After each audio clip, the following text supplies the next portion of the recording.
Today's video, we're going to take the BLT to a whole new level. We're going to roast off our own pork belly, do a little dry brine, do a little cast iron pan searing, and then caramelize onions in that pan. Oh, not only is it minimizing dishes, but it's going to be delicious. Let's go.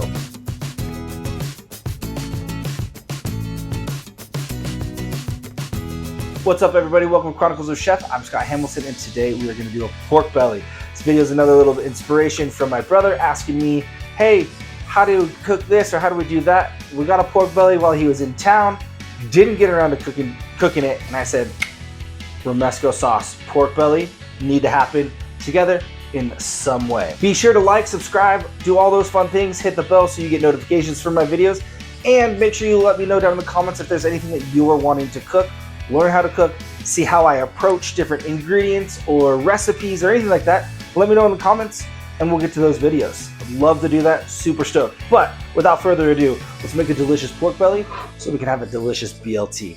Let's go. All right, so we got that before. We are gonna get our pork belly here, brining and whatnot. But we're gonna do a couple of things. One, we are going to score the skin on this guy because we want everything to kind of get in there nicely. We're going to do like a little dry brine. We want to kind of release some of that moisture out of this guy. So we're not doing super deep cuts. We do want to get in there a little bit. We're going to do like kind of a half scoring mark. You go in the opposite way. We don't need to score anywhere, just the top.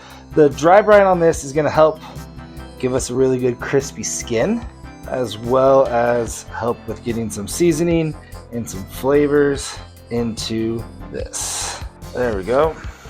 So that's what we're looking for. So we don't need as, this one's a little on the deep side, more here, but it's gonna fluctuate and that's gonna be a-okay. All right, so we're gonna start off with salt.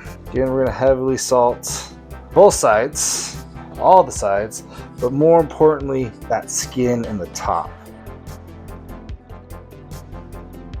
All right, we're gonna hit King's Peak from High Desert Kitchen. It's very simple, do it all kind of spice rub that I love. Nice and smoky, a little sweet, not too much heat in there. That's gonna be perfect for this. And we're gonna put our Romesco sauce. I think I'm also gonna use the chimichurri that I made on this. We're just gonna use all sorts of delicious sauces on this. We got this nice and rubbed in there. We want all that in the cracks everywhere. Some dry brines you're gonna wanna rinse. This one I didn't wanna do a rinse because I also wanted to make sure that this King's Peak had an opportunity to make its way in there. So we're not gonna do a rinse on this.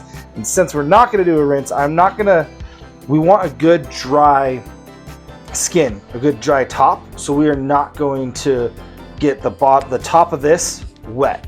We want this to have our salts and everything else kind of rubbed in there. The bottom, where the meat is, we can. So we're gonna go ahead and put our Romesco sauce. Whoop, just kind of drizzle it on the bottom. That way we're gonna kind of do a mix of a marinade and a dry brine. But I'm not looking to get this really on the top of anything. I just want this down here. And we're gonna leave this meat side up. So that way anything that's coming out of the skin down here is gonna stay there. We're gonna let that drain out. So I have it up on a rack and we're gonna let this sit open air overnight in the fridge. You cook it tomorrow. See that. Okay, so this smelling delicious. We'll let it dry. I ended up doing a little bit longer. That's okay. The dry brine is going to be delicious. And then I was thinking about it and I said, you know what? I think we should make a bit of a roulade. We should cut this thing open, stuff it. What do we stuff it with? Some arugula and some chimichurri. It is so good. I love how bright and fresh. Oh, so packed with flavor. The vinegar in it is gonna be perfect to help balance out all the fattiness of the pork. We're gonna do a little bit of King's Peak from High Desert Kitchen. We're just gonna give this arugula a toss in that chimichurri. I went with arugula because I wanted kind of that earthy green note as well as that little pepper. So just another little heat flavor to kind of continue that flavors throughout the Romesco, the High Desert Kitchen King's Peak, as well as the chimichurri, because we got some good spice in the chimichurri too. So, oh man, smells phenomenal. Okay, so we're gonna set that off to the side. We're gonna pull out our pork belly, which is looking great. Yeah, I like it. I like it a lot. Okay, so we're gonna go ahead and we're gonna slice right into this guy. And we're gonna wanna leave the skin intact because the goal is gonna be to wrap this guy up, fold up the more meaty side of things into the skin. We press it out. And on this one, I am actually gonna do kind of like a double roll on this one side just because of how thick it is compared to over here.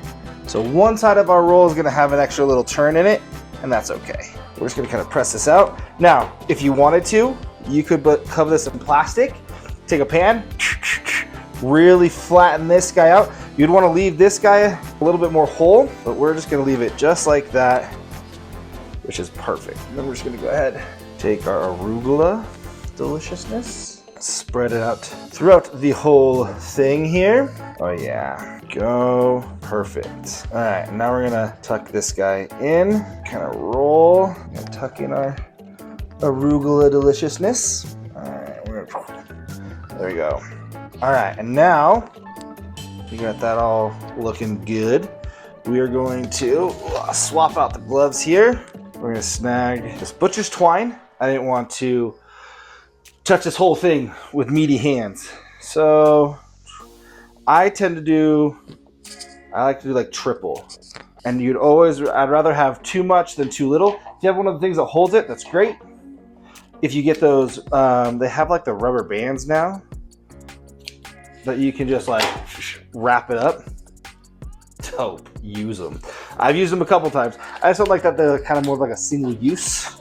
And they seem a little expensive for like the single use, but that's okay. We're gonna take this guy.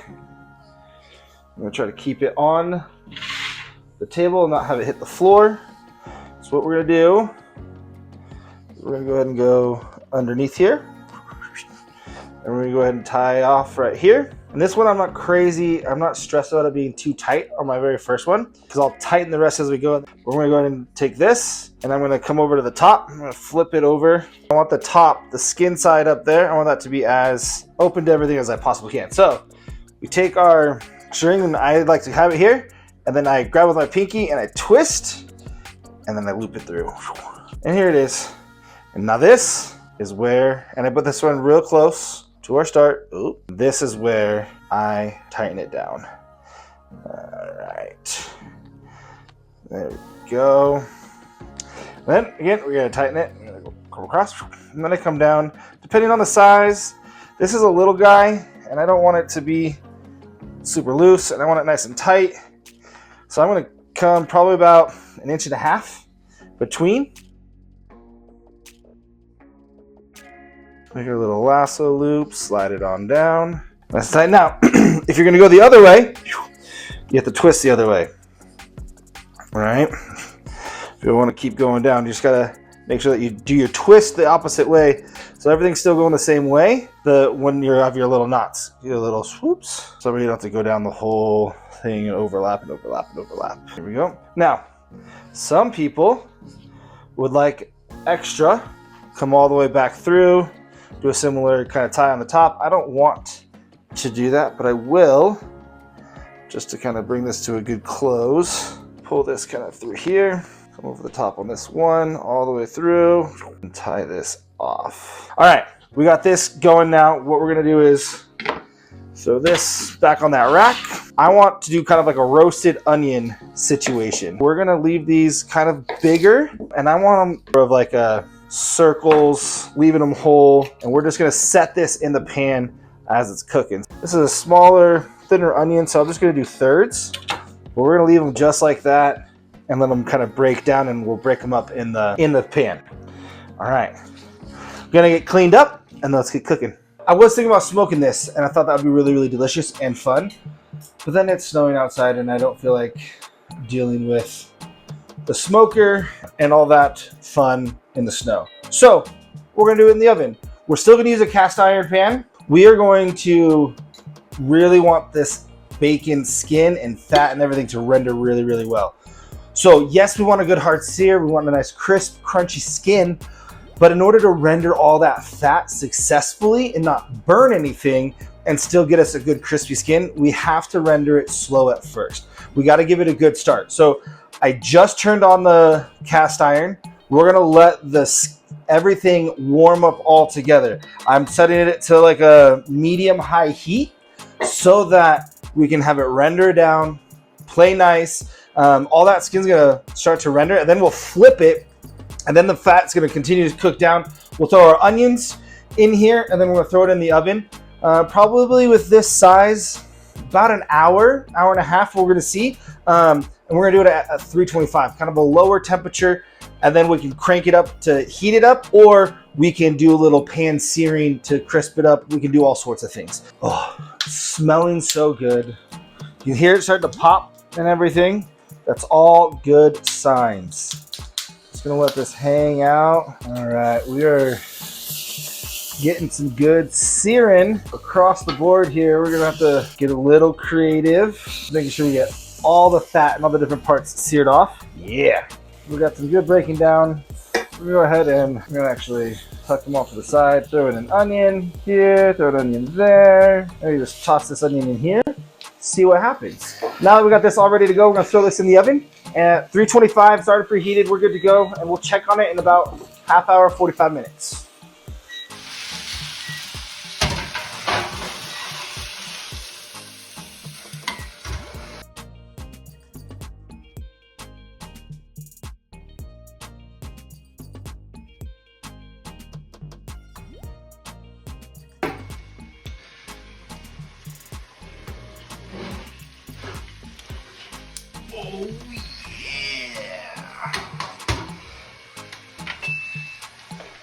Oh yeah! Oh man, would you look at that? We are looking delicious.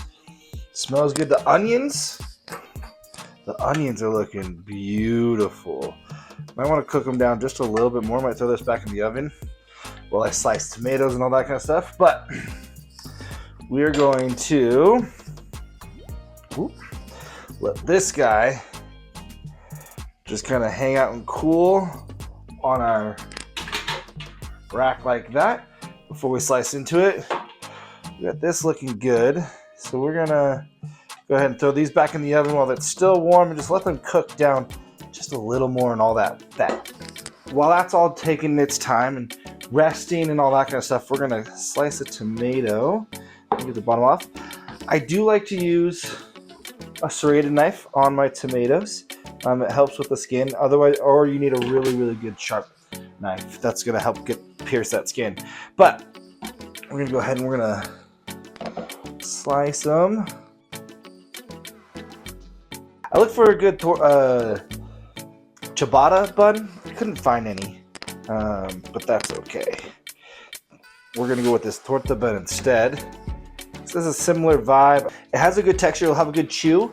We're gonna toast it up a little bit, but it should, oh yeah, hold up really well to all the sauces and everything, and the fat from the pork belly, all those kinds of things. It should hold up pretty well.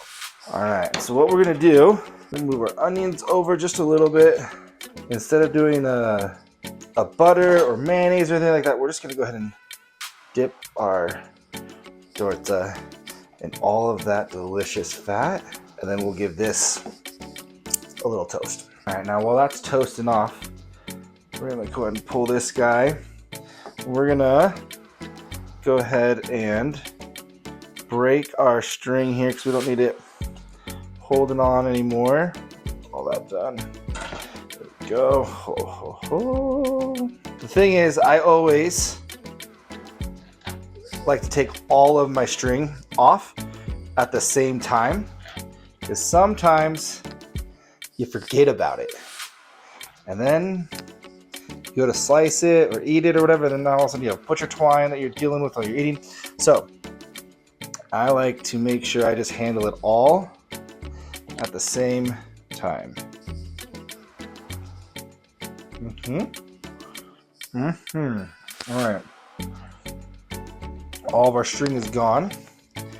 That's good. Throw this away. Go ahead and we're just gonna give ourselves a slicey dicey here. And look how beautiful that looks. All right. And I am doing a little bit on the thicker side. It's okay. Because I think I am gonna, first of all, eat some. But this is mainly a bunch of that fat, which is just fine. Oh man, look how beautiful it is. But,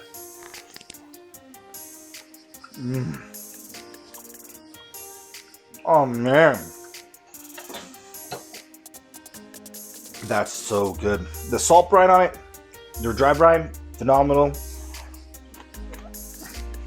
Crunchy, but while we're waiting, we might as well bring some of this over here, snap a little Romesco sauce on it.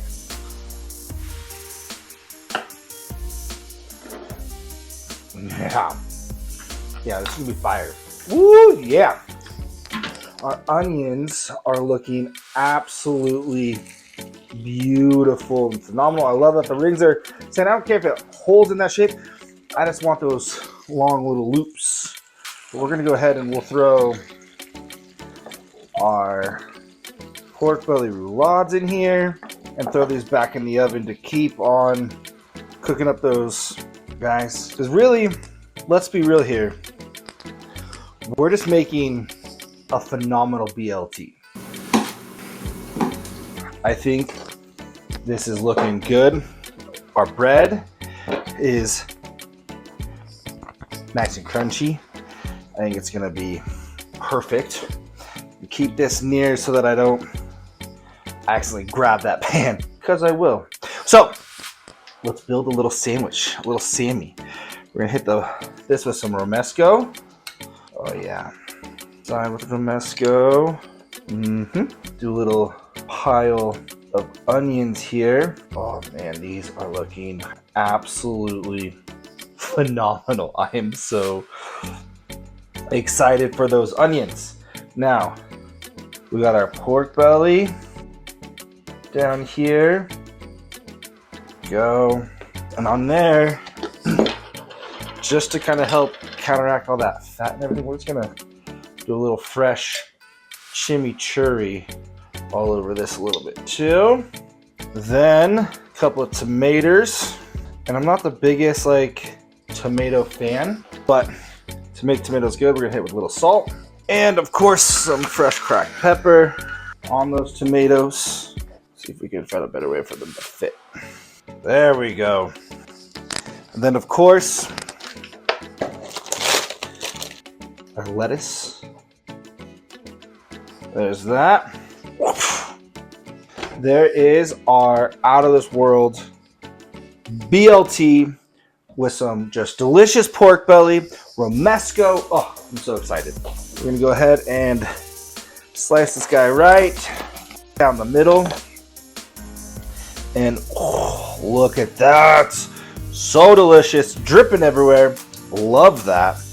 Let's talk BLT nonsense. One, I'm not a big BLT fan. I don't really like tomatoes.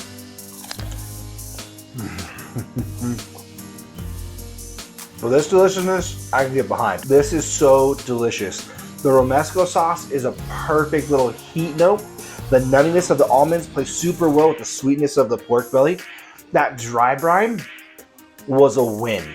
It made that skin nice and crispy, gave us an easier rendering down of all the fat. It took about an hour and 15 minutes to cook, which isn't crazy to get this deliciousness. And my problem with BLTs most of the time is the bacon. It's too thin. Cooking your own pork belly, oh, is the way to go. The pepperiness of the arugula is nice and bright and fresh. That chimichurri just comes in and lifts everything up, so it doesn't feel heavy and everything. That tomato has great sweetness, great acidity, has a nice freshness to it, and it's also a little juicy. So I'm loving that. That's coming from a guy who doesn't love tomatoes very much, but learning. And then the Romesco sauce on and the bacon fat on the torta bun, man, this thing is killer. It's getting everywhere, which is a sign that it's delicious. That is good. This pork belly by itself on some rice, on potatoes, mashed potatoes, and a bigger sandwich, that pork belly is not going to go wrong. Throw that in a breakfast burrito. Oh man, the options are endless for that. All day. Finger looking good. You know what I'm saying? Thank you so much for watching. This was a blast. This was a journey.